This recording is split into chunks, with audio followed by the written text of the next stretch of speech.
अरे रामू भाई, अरे रामू भाई जरा मदद करो, रामू भाई। अरे क्या हो गया काका, ऐसे बारिश में बाहर क्यों निकलते हो? अरे, अरे रामू, मेरी पोती वो स्कूल से घर नहीं लौटी। मैंने सुना इस तरफ आई थी। दुकान में सन्नाटा छा गया। अमर तुरंत खड़ा हुआ। सड़क किनारे पुराने बस अड्डे के पास एक छोटी सी दुकान थी।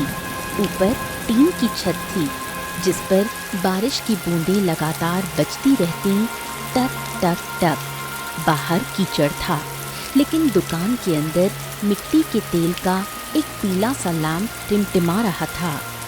दुकान का मालिक रामू काका 55 साल का एक साधारण आदमी था। चेहरे पर झुर्रियां, आंखों में अपनापन। उसके हाथों में हमेशा पीतल की केतली चमकती रहती। उस केतली से उठती हुई भाप और अदरक की खुशबू जैसे बरसात के मौसम का सबसे मीठा तोहफा थी। उस दिन भी मूसलाधार बारिश हो रही थी। बाहर से लोग भागते हुए आते और दुकान की पुरानी तिरपाल के नीचे जगह ढूंढकर बैठ जाते। लकड़ी की बेंचें भीग भीग कर आधी गीली हो चुकी थीं, मगर लोगों को परवाह न थी। सबसे पहले आया अमर, कॉलेज का एक लड़का। गीली शर्ट, किताबें बैग में भीग चुकी थीं। वो कोने में बैठकर खिड़की के बाहर देखता रहा, शायद किसी का इंतजार कर रहा था। थोड़ी देर बाद एक थका मांदा मजदूर आया। हाँ, अरे ओ काका, जरा कड़क चाय तो देना, बहुत थक गया हूँ।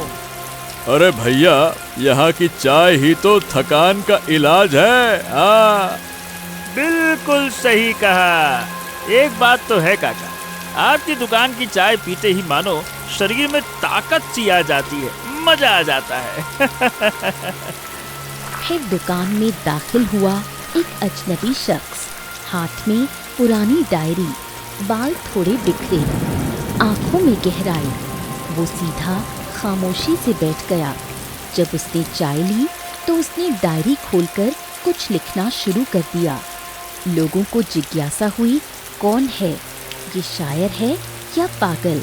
लेकिन बारिश के शोर और चाय की भाप के बीच किसी ने उससे कुछ न पूछा। अरे भाई, कौन हो तुम? यहाँ पहले तो कभी दिखाई नहीं दिए, कहाँ से आए हो? रामू काका उससे पूछ ही रहे थे कि इसी बीच एक लड़की दुकान में आई, पीली छतरी से भीगी हुई। उसके पैरों से पानी टपक रहा था और चेहरे पर हल्की सी घबराहट थी। वो अंदर आते ही रुकी, चारों ओर देखा और फिर धीरे से अमर के पास जाकर बैठ गई। अमर के होठों पर हल्की मुस्कान आई, जैसे वो किसी का लंबे समय से इंतजार कर रहा था और आखिरकार उसकी कहानी शुरू होने वाली थी। हाँ भाई, ये लो गर्मा गर्म चाय। सृष्टि, मैं समझ गया था तुम आओगी, चाहे बारिश हो या तूफान। मुझे तुम पर पूरा भरोसा था। तुम्हें इतनी उम्मीद कैसे रहती है मुझसे? अमर ने जवाब में बस चाय का कप उसकी तरफ सरका दिया। इस दुकान पर, इस मौसम में और इस चाय के बिना हमारी मुलाकात अधूरी रहती है सृष्टि। वहीं पास ही बैठा शायर सा आदमी दोनों को ध्यान से देख रहा था। उसने अपनी डायरी में लिखा, बारिश गवाह है और चाय बहाना, दो दिल यहाँ यूं मिले जैसे तकदीर का निशान। मजदूर भी उनकी बात सुन रहा था। उसने थकान भरी हंसी में कहा, अरे वाह काका, वाह वाह, क्या बात है, क्या बात है। तुम्हारी दुकान तो सच में फिल्म जैसी लगती है। कभी प्रेमी मिलते हैं, कभी शायर जन्म लेते हैं और कभी हम जैसे मजदूर थकान उतारने के लिए आते हैं। अरे भाई, ये दुकान मेरी नहीं, ये तो हर आने वाले की है। यहाँ की हर चुस्की चाय, हर बारिश की बूंद किसी न किसी की कहानी बन जाती है। इतने में दुकान के बाहर बिजली कड़की। सृष्टि डरकर अमर के और करीब आ गई। अमर ने अनजाने में उसका हाथ पकड़ लिया। दोनों चुप रहे, लेकिन उनकी खामोशी में वो सब कुछ था जो शब्दों में नहीं कहा जा सकता। शायर ने एक नज़र उन पर डाली और अपनी डायरी बंद कर दी। शायद वो समझ चुका था कि उसकी अगली कविता की शुरुआत यहीं से होगी। अरे सृष्टि, तुम इतना घबरा क्यों रही हो? मैं हूं ना तुम्हारे साथ। दुकान की हवा अब अलग सी हो गई थी। चाय की महक, बारिश का शोर और दिलों की धड़कनें सब मिलकर जैसे कोई अदृश्य गीत गा रहे थे। रामू काका ने एक गहरी सांस ली। उनकी आंखों में कुछ पुरानी यादें तैर गईं। हाँ, कभी सालों पहले इसी तरह की बरसात में मैं भी किसी का इंतजार किया करता था। रामू काका चाय के कप धोते धोते कुछ देर के लिए ठिठक गए। बाहर बारिश और तेज हो चुकी थी, लेकिन उनकी आंखें कहीं और चली गई थीं। बीते हुए वक्त की गलियों में काका के मन में आवाज गूंजी, रामू, ये चाय कितनी मजेदार है। काका, अरे ओ काका, अरे ओ काका, अरे कहाँ कहाँ किस सोच में गुम हो गए? अरे वो हाँ अरे बेटा, अब तुमको क्या ही बताऊं, तुम बस चाय पियो। अरे काका बताओ तो जरा, मैं भी तो जानूं आपकी सोच कहाँ जा रही थी। अरे बताओ बताओ, बता भी दो काका। आहा, अरे बेटा ऐसा कुछ खास नहीं है, बस इन बच्चों को देखकर हमको भी अपनी मोहब्बत याद आ गई थी। उसका नाम था मीरा। पता है, जब भी बरसात होती थी वो मेरे दुकान पर चाय पीने के लिए आती थी और फिर हम दोनों एक दूसरे से प्रेम करने लगे। पहले नजरें मिली, फिर बातें हुई। हाँ, और फिर आगे क्या हुआ काका? अरे बस फिर क्या, सिलसिला चल निकला। हाँ, लेकिन उसके बाद उसकी शादी किसी बड़े घराने में हो गई और मैं क्या करता, मेरी चाय की दुकान और मैं दोनों अदरक कूटते हुए चाय पिला रहे हैं। दूसरी ओर शायर अपनी डायरी के पन्ने पलट रहा था। उसने लिखा, चाय की भाप में छुपी होती हैं कहानियाँ। चाय की भाप में छुपी होती हैं कहानियाँ। हर घूंट में किसी की अधूरी जवानी है। बरसात के संग दिल भी भीग जाता है, मगर यादों का साया कभी नहीं जाता है। अमर और सृष्टि चुप थे। दोनों एक दूसरे की आंखों में देख रहे थे। सृष्टि, अगर ये बारिश कभी नहीं रुकी तो हम भी रुके रहेंगे।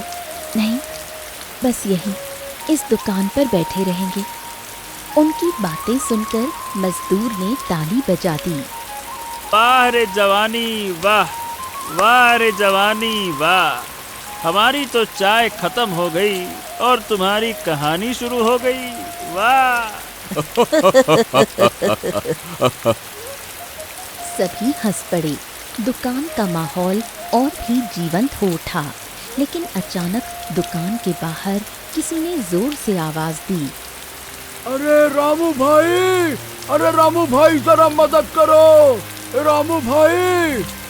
अरे क्या हो गया काका, ऐसे बारिश में बाहर क्यों निकलते हो? अरे रामू, मेरी पोती वो स्कूल से घर नहीं लौटी। मैंने सुना इस तरफ आई थी। दुकान में सन्नाटा छा गया। अमर तुरंत खड़ा हुआ। अरे काका, आपने उसे आखिरी बार कहाँ देखा था, बताओ? यही बस अड्डे के पास कहा था कि घर पैदल ही जाऊंगी, लेकिन अभी तक नहीं पहुंची। बारिश बाहर बेरहमी से बरस रही थी। तभी सृष्टि ने भी चिंता से कहा, इतनी तेज बारिश में कोई बच्ची अकेली कैसे जाएगी? शायर ने अपनी डायरी बंद की। पहली बार उसकी आंखों में गंभीरता उतर आई। चलो ढूंढते हैं। कहानियां बाद में लिखी जाएंगी, अभी एक जिंदगी जरूरी है। रामू काका ने दुकान बंद करने की तैयारी की, मगर मजदूर बोला, काका आप यहीं रहिए, अगर कोई भटक कर वापस आ जाए तो। सबने सिर हिलाया तो योजना बनी। अमर, सृष्टि और शायर निकलेंगे लड़की खोजने। रामू, मजदूर और बूढ़ा आदमी दुकान पर रुकेंगे। हाँ, तो अमर और सृष्टि, देखो, हमें किसी भी तरह से उस बच्ची को खोजना होगा, चाहे कुछ भी हो जाए, ठीक है? हाँ हाँ बिल्कुल ठीक है, हम जरूर बच्ची को खोज निकालेंगे। इतना कहकर वो लोग निकल पड़े बाहर सड़क पर।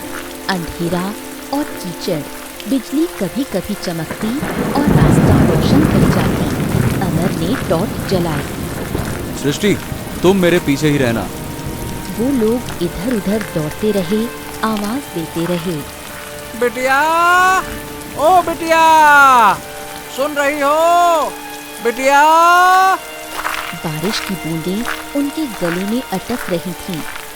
अचानक शायर रुका। उसने ध्यान से सुना कि बारिश के बीच एक हल्की सी सिसकने की आवाज आई। उसने इशारा किया। सड़क किनारे एक टूटे छज्जे के नीचे एक छोटी बच्ची दुबकी बैठी थी, भीगी हुई, कांप रही थी। सृष्टि तुरंत उसके पास दौड़ी और उसे अपनी छतरी में समेट लिया। डर मत बेटा, सब ठीक है। पैर फिसल गया था और मुझे डर लग रहा था। अरे चलो चलो चलो, आ जाओ आ जाओ, आराम से आराम से। अब तुम्हें तुम्हारे दादाजी के पास ले चलते हैं। आ जाओ आ जाओ आ जाओ। जब सब वापस चाय की दुकान पहुंचे, बूढ़े आदमी ने पोती को सीने से लगा लिया। उसकी आंखों से आंसू और बारिश की बूंदें मिलकर बह निकली। बच्चों, तुम्हारा बहुत बहुत धन्यवाद, जो तुम लोगों ने मेरी पोती को ढूंढ निकाला। अरे मैं तो डर ही गया था। लो भाई, अब इस ठंड में गर्मा गर्म चाय सबकी थकान मिटाएगी। लो। दुकान में एक अलग सी गर्माहट भर गई। बारिश अब भी बाहर थी, लेकिन भीतर सबके दिलों में अपनापन था। शायर ने अपनी डायरी में आखिरी पंक्ति लिखी। बरसात सिर्फ पानी नहीं लाती, कभी डर, कभी यादें, कभी मोहब्बत, पर सबसे ज्यादा लाती है इंसानों को जोड़ने का बहाना। दुकान में सबके चेहरे पर सुकून था। बच्ची अब अपने दादाजी की गोद में चैन से सो रही थी। बाहर बारिश धीमी पड़ चुकी थी, लेकिन टीन की छत पर बूंदों की टपकन अब भी आवाज बना रही थी। तुम्हें पता है, आज मैं सिर्फ इस बारिश की वजह से आई थी। मतलब? क्योंकि मुझे पता था बारिश हमेशा मुझे तुम्हारी याद दिलाती है। जब भी बादल गरजते हैं, मुझे लगता है तुम मेरा हाथ थाम लोगे। अमर ने उसका हाथ पकड़ लिया। तो अब याद रखने की जरूरत नहीं, मैं हमेशा यहीं रहूंगा। ये सब सुनकर मजदूर ने मजाक किया। अरे वाह, हमारी चाय की दुकान तो आशिकों की मंडी निकली। अच्छा काका, आपकी भी कोई कहानी है ना? हाँ, कहानी तो है बेटा, पर अधूरी है। रामू काका ठहर गए, फिर धीमे स्वर में बोले। हाँ, बरसों पहले जब मैं जवान था तो इसी दुकान पर काम करता था। समझ के चलो, तब भी ऐसी ही बारिश होती थी और एक लड़की आती थी, मीरा। वो अदरक वाली चाय पीती थी और मुझे देखकर मुस्कुराती थी।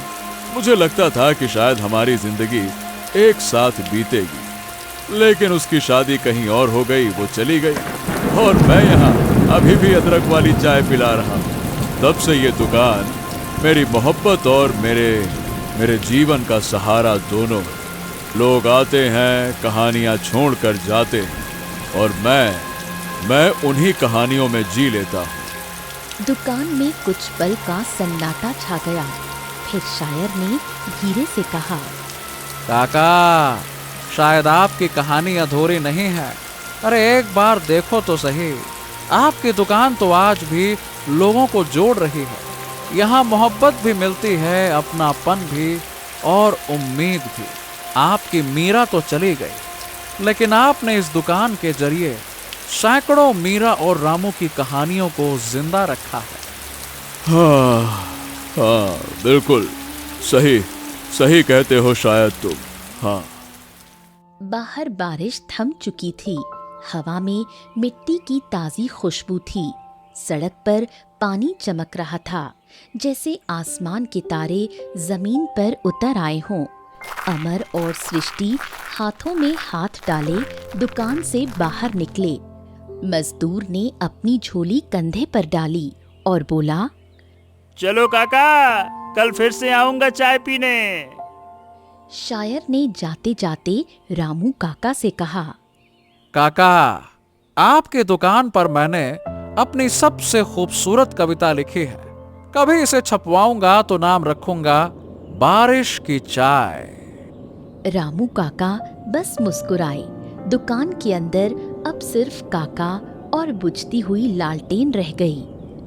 मीरा, देख रही हो ना, मेरी दुकान अब भी जिंदा है।